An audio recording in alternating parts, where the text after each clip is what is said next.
ವಾರಣಾಸಿಗೆ ಹೋದಷ್ಟೇ ಖುಷಿ ಮತ್ತು ಭಕ್ತಿ, ರಾಮೇಶ್ವರಂಗೆ ಹೋದಷ್ಟೇ ಖುಷಿ ಮತ್ತು ಭಕ್ತಿ. ಇಲ್ಲಿಗೆ ಬಂದಾಗ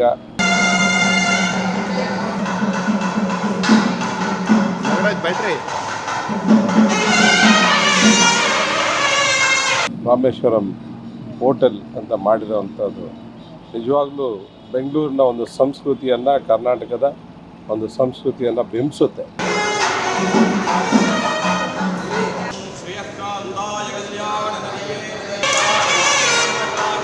ಊಟ ಮಾಡೋವಂಥದ್ದು, ಅದಕ್ಕೆ ಬೇಕಾದಂಥ ಕಾರ್ಯಕ್ರಮಗಳನ್ನು, ದೇವಸ್ಥಾನವನ್ನು, ಈಶ್ವರನನ್ನು ಸ್ಥಾಪನೆ ಮಾಡಿರೋವಂಥದ್ದು ಇದು.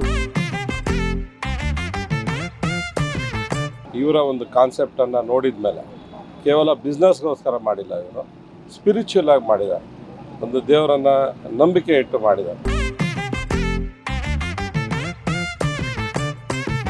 ಇನ್ನಷ್ಟು ಭಗವಂತ ಒಳ್ಳೆಯದನ್ನು ಮಾಡಲಿ. ಈ ರೀತಿಯಾದಂಥ ಒಂದು ಒಳ್ಳೆಯ ಥಾಟ್ಸ್, ಊಟ ಹಾಕುವಂಥದ್ದೇ ಒಂದು ಪುಣ್ಯದ ಕೆಲಸ, ಅದನ್ನು ಈ ರೀತಿಯಾಗಿ ಮಾಡುವಂಥದ್ದು ಇನ್ನೂ ಒಂದು ಪುಣ್ಯದ ಕೆಲಸ. ಹೋಟೆಲ್ ಉದ್ಯಮದಲ್ಲಿ ಹೊಸ ಕ್ರಾಂತಿಯನ್ನು ಉಂಟು ಮಾಡಿರುವುದು ರಾಮೇಶ್ವರಂ ಕೆಫೆ. ರಾಮೇಶ್ವರಂ ಕೆಫೆ ಇದೀಗ ಹೊಸೂರು ಮುಖ್ಯ ರಸ್ತೆಯ ಬೊಮ್ಮಸಂದ್ರದಲ್ಲಿ ಆರಂಭಗೊಂಡಿದೆ. ದೇಶದಲ್ಲಿ ಅತಿ ವಿಶಾಲವಾದಂತಹ 90,000 ಅಡಿ ಚದರ ಅಡಿಗಳಲ್ಲಿ ಈ ಒಂದು ರಾಮೇಶ್ವರಂ ಕೆಫೆ ನಿರ್ಮಾಣಗೊಂಡಿದೆ. ದೇವಾಲಯದ ಮಾದರಿಯಲ್ಲಿ ನಿರ್ಮಾಣಗೊಂಡಿದೆ. ರಾಮೇಶ್ವರಂ ಕೆಫೆಗೆ ಆಗಮಿಸ್ತಾ ಇದ್ದಂತೆ ದ್ವಾರ ಬಾಗಿಲಿನಲ್ಲಿ ಭಾರತದ ತ್ರಿವರ್ಣ ಧ್ವಜ ಹಾರಾಡ್ತಾ ಇದೆ. ಅಲ್ಲಿಯೇ ಗೋಶಾಲೆ ಇದೆ. ಯೋಗಿ ಬಾಬಾರ ದಿವ್ಯವಾದಂತಹ ಮೂರ್ತಿ, ಬಸವನ ಮೂರ್ತಿ, ಆತ್ಮಲಿಂಗೇಶ್ವರ ಮತ್ತು ನಾವು ಒಳಗಡೆ ಪ್ರವೇಶ ಮಾಡ್ತಾ ಇದ್ದಂತೆ ವಿಷ್ಣುವಿನ ದಶಾವತಾರಗಳ ಸ್ವರೂಪ, ದೈವಿ ಸ್ವರೂಪ ಮೂಡುವಂತೆ ನಮಗೆ ಆಧ್ಯಾತ್ಮಿಕತೆಯನ್ನ ಭಾವನಾತ್ಮಕವಾಗಿ ನಾವು ಈ ಒಂದು ರಾಮೇಶ್ವರಂ ಕೆಫೆಗೆ ಸಂಪರ್ಕವನ್ನ ಕಲ್ಪಿಸಿಕೊಳ್ಳುವಂತಾಗತ್ತೆ, ಒಂದು ಭಾವನಾತ್ಮಕ ಸಂಬಂಧ ಉಂಟಾಗತ್ತೆ. ಈ ಒಂದು ರಾಮೇಶ್ವರಂ ಕೆಫೆಗೆ ಬೊಮ್ಮನಹಳ್ಳಿಯ ಶಾಸಕರಾಗಿರುವಂತಹ ಸತೀಶ್ ರೆಡ್ಡಿರವರು ಭೇಟಿ ನೀಡಿ ಪುಳಕಿತರಾದರು ಮತ್ತು ಇಲ್ಲಿನ ತಿಂಡಿಗಳನ್ನ, ಊಟವನ್ನ ಸವಿದರು, ಕಾಫಿಯನ್ನ ಕೂಡ ಸವಿದರು. ಈ ಒಂದು ಇಡೀ ಹೋಟೆಲ್ನ ಬಗ್ಗೆ ಮಾಹಿತಿಯನ್ನ ಪಡೆದುಕೊಂಡು ಪುಳಕಿತರಾದರು. ಹಾಗೆಯೇ ತಮ್ಮ ರಾಜಕೀಯ ಜಂಜಾಟಗಳಲ್ಲೂ ಕೂಡ ಆರಾಮಾಗಿ ಕುಳಿತು ಇಲ್ಲಿನ ಕಾಫಿಯನ್ನ ಸವಿದರು. ಹಾಗೆಲ್ಲ ದೃಶ್ಯಗಳನ್ನ ನೋಡೋಣ ಬನ್ನಿ.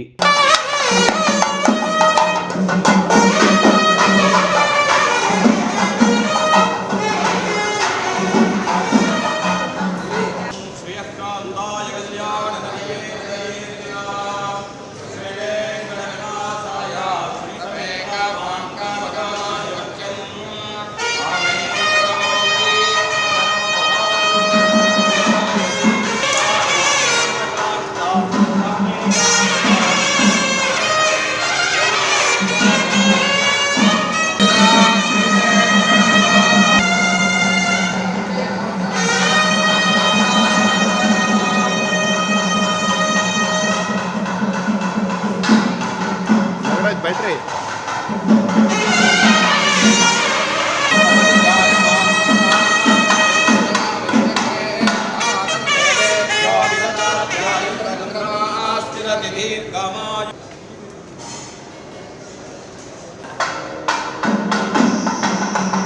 ಹಾಗೆ ರಾಮೇಶ್ವರಂ ಕೆಫೆಯ ಮಾಲೀಕರಾದಂತಹ ರಾಘವ್ರವರ ಬಗ್ಗೆ ಹೆಚ್ಚು ವಿಶ್ವಾಸವನ್ನು ವ್ಯಕ್ತಪಡಿಸಿದರು. ಡಾಕ್ಟರ್ ವಿಕ್ರಮ್ ಅವರ ಬಗ್ಗೆ, ಪ್ರಶಾಂತ್ ಅವರ ಬಗ್ಗೆ ಕೂಡ ಹೆಚ್ಚು ಮೆಚ್ಚುಗೆಯನ್ನು ವ್ಯಕ್ತಪಡಿಸಿ ಈ ಸಂದರ್ಭದಲ್ಲಿ ನಿಮ್ಮ ಬ್ಲೂಮ್ ಟಿವಿಯೊಂದಿಗೆ ಮಾತನಾಡಿದಂತಹ ಸತೀಶ್ ರೆಡ್ಡಿರವರು ರಾಮೇಶ್ವರಂ ಕೆಫೆ ಬಗ್ಗೆ ಮೆಚ್ಚುಗೆಯ ಮಾತುಗಳನ್ನಾಡಿದರು.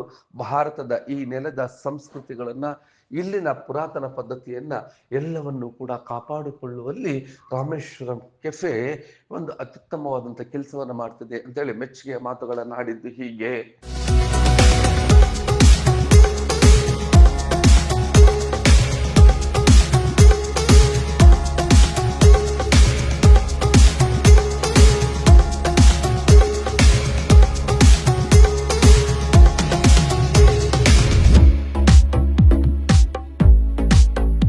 ವಾರಣಾಸಿಗೆ, ರಾಮೇಶ್ವರಂಗೆ ಎಲ್ಲ ಹೋಗ್ತೀವಿ.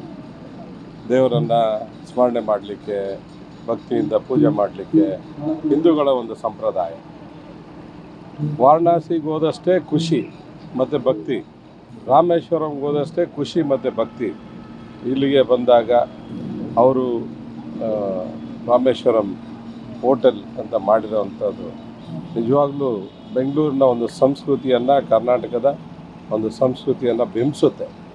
ಈಗೆಲ್ಲ ಪಬ್ ಕಲ್ಚರ್ ಆಗಿಬಿಟ್ಟಿದೆ ಬೆಂಗಳೂರಲ್ಲಿ. ಇಂಥ ಸಂದರ್ಭದಲ್ಲಿ ಒಂದು ವೆಜಿಟೇರಿಯನ್ ರೆಸ್ಟೋರೆಂಟನ್ನು ಇಷ್ಟು ದೊಡ್ಡ ಮಟ್ಟದಲ್ಲಿ ಮಾಡಿ, ಮತ್ತು ದೇವರ ಒಂದು ನೆನಪಲ್ಲಿ ದೇವರನ್ನು ಸ್ಮರಣೆ ಮಾಡ್ತಾ ಊಟ ಮಾಡೋವಂಥದ್ದು, ಅದಕ್ಕೆ ಬೇಕಾದಂಥ ಕಾರ್ಯಕ್ರಮಗಳನ್ನು, ದೇವಸ್ಥಾನವನ್ನು, ಈಶ್ವರನನ್ನು ಸ್ಥಾಪನೆ ಮಾಡಿರೋವಂಥದ್ದು ಇದು ತುಂಬ ಒಂದು ವಿಭಿನ್ನವಾದಂಥ ಯೋಚನೆ. ಈ ಯೋಚನೆಯಿಂದ ಅವರು ಜನಗಳ ಮನಸ್ಸನ್ನು ಗೆದ್ದಿದ್ದಾರೆ. ನನಗಂತೂ ತುಂಬ ಖುಷಿಯಾಗಿದೆ.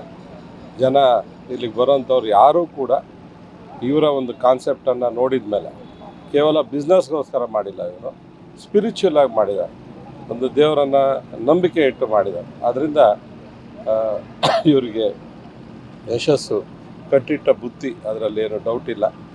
ಅವರಿಗೆ ಇನ್ನಷ್ಟು ಭಗವಂತ ಒಳ್ಳೆಯದನ್ನು ಮಾಡಲಿ. ಈ ರೀತಿಯಾದಂಥ ಒಂದು ಒಳ್ಳೆಯ ಥಾಟ್ಸ್, ಊಟ ಹಾಕುವಂಥದ್ದೇ ಒಂದು ಪುಣ್ಯದ ಕೆಲಸ. ಅದನ್ನು ಈ ರೀತಿಯಾಗಿ ಮಾಡೋವಂಥದ್ದು ಇನ್ನೂ ಒಂದು ಪುಣ್ಯದ ಕೆಲಸ. ಯಾಕೆಂದರೆ ಬೆಂಗಳೂರಲ್ಲಿ ನಾವು ನೋಡ್ತಾ ಇದ್ದೇವೆ, ಕೆಲವು ರೆಸ್ಟೋರೆಂಟ್ಗೆ ಹೋಗಿ ಊಟ ಮಾಡಿದ್ರೆ ಬೆಳಗ್ಗೆ ಅಷ್ಟರಲ್ಲಿ ಹಾಸ್ಪಿಟ್ಲಿಗೆ ಅಡ್ಮಿಟ್ ಆಗಬೇಕಾಗುತ್ತೆ, ಆ ರೀತಿ ಪರಿಸ್ಥಿತಿ ಇದೆ. ಆದರೆ ರಾಮೇಶ್ವರಂ ಅನ್ನೋ ರೆಸ್ಟೋರೆಂಟ್, ನಾನು ಕೂಡ ತುಂಬ ಸಲ ಜೆ ಪಿ ನಗರ ಎಲ್ಲ ಕಡೆ, ನಾನು ಇಂದಿರಾನಗರ ಹೋದಾಗ ನನಗೆ ಮಧ್ಯಾಹ್ನದ ಹೊತ್ತು ಅಥವಾ ಸಂಜೆ ದೋಸೆ ತಿನ್ನೋವಂಥದ್ದು, ಊಟ ಮಾಡೋವಂಥದ್ದು ನನಗೆ ಸಹಜವಾಗಿ ರಾಮೇಶ್ವರಂ ಜ್ಞಾಪಕ ಬರುತ್ತೆ. ಎಲ್ಲ ಕಡೆ ನಾನು ಭೇಟಿ ಕೊಟ್ಟಿದ್ದೇನೆ. ನನ್ನ ಕಾನ್ಸ್ಟಿಟ್ಯೂನ್ಸಿಗೆ ಅಟ್ಯಾಚ್ ಇರೋವಂಥದ್ದು ಜೆ ಪಿ ನಗರ. ಇಲ್ಲೂ ಕೂಡ ನಮ್ಮ ಇಡೀ ಆನೇಕಲ್ಲು ಮತ್ತು ಹೊಸೂರು ಮುಖ್ಯ ರಸ್ತೆ ನಾವು ಯಾವಾಗಲೂ ಓಡಾಡ್ತಾ ಇರೋವಂಥದ್ದು. ನಿಜವಾಗ್ಲೂ ಖುಷಿಯಾಗಿದೆ. ಒಂದು ಒಳ್ಳೆಯ ಸಂಸ್ಥೆಯನ್ನು ಹುಟ್ಟಾಕಿದ್ದಾರೆ. ಅವರು ಒಳ್ಳೆಯ ಸಂಸ್ಕೃತಿಯಿಂದ ಬಂದಿರೋದ್ರಿಂದ ಅವರು ಒಂದು ಒಳ್ಳೆಯ ಸಂಸ್ಥೆಯನ್ನು ಹುಟ್ಟಾಕಿದ್ದಾರೆ. ಮತ್ತು ಇದಕ್ಕೆ ಬೆಂಬಲವಾಗಿ ನಿಂತು ವಿಕ್ರಮ್ ಅವರೆಲ್ಲರೂ ಕೂಡ ಇದನ್ನು ಇನ್ನೊಂದು ಮಟ್ಟದಲ್ಲಿ ಮಾಡೋವಂಥ ಪ್ರಯತ್ನವನ್ನು ಮಾಡಿದ್ದಾರೆ. ಅವ್ರಿಗೂ ನಾನು ಶುಭವನ್ನು ಹಾರೈಸ್ತೇನೆ. ಭಗವಂತ ಅವ್ರಿಗೆ ಒಳ್ಳೆಯದನ್ನು ಮಾಡಲಿ, ಯಶಸ್ಸು ಬರಲಿ. ಅವರಿಗೆ ಭಗವಂತ ಇನ್ನಷ್ಟು ಆಯುಸ್ಸು, ಆರೋಗ್ಯವನ್ನು, ಐಶ್ವರ್ಯವನ್ನು ಸ್ವಾಮೀಜಿಗಳು ಬಂದಿದ್ದರು, ಅವರ ಆಶೀರ್ವಾದ ಮಾಡಬೇಕು. ನಾವೆಲ್ಲ ಇನ್ನೂ ಸಣ್ಣವರು, ಅದರಿಂದ ಭಗವಂತ ಎಲ್ಲವನ್ನು ಕೊಡಲಿ ಅಂತ ದೇವರಲ್ಲಿ ಪ್ರಾರ್ಥನೆ.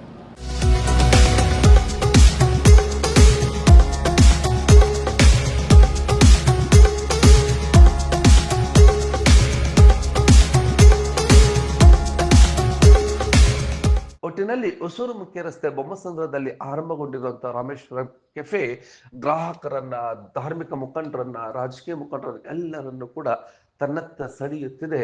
ಇದೊಂದು ಹೋಟೆಲ್ ರೀತಿ ಕಾಣಿಸ್ತಾ ಇಲ್ಲ, ಇದೊಂದು ಮಂದಿರದ ರೀತಿ ಕಾಣಿಸ್ತಿದೆ ಅಂತೇಳಿ ಎಲ್ಲರೂ ಕೂಡ ಮೆಚ್ಚುಗೆ ಮಾತುಗಳನ್ನಾಡಿ ಶುಭ ಹಾರೈಸುತ್ತಿದ್ದಾರೆ. ನೀವು ಈ ಕೂಡ ಎಲ್ಲ ನಮ್ಮ ಚಾನಲ್ಗೆ ಸಬ್ಸ್ಕ್ರೈಬ್ ಆಗಿಲ್ಲ ಅಂದರೆ ಸಬ್ಸ್ಕ್ರೈಬ್ ಬಟನನ್ನು ಕ್ಲಿಕ್ ಮಾಡಿ, ಪಕ್ಕದಲ್ಲಿರೋ ಬೆಲ್ ಐಕನನ್ನು ಕ್ಲಿಕ್ ಮಾಡಿ. ನಾವು ಅಪ್ಲೋಡ್ ಮಾಡುವಂತಹ ವೀಡಿಯೋಸ್ ನಿಮಗೆ ನೋಟಿಫಿಕೇಶನ್ ಬರುತ್ತೆ.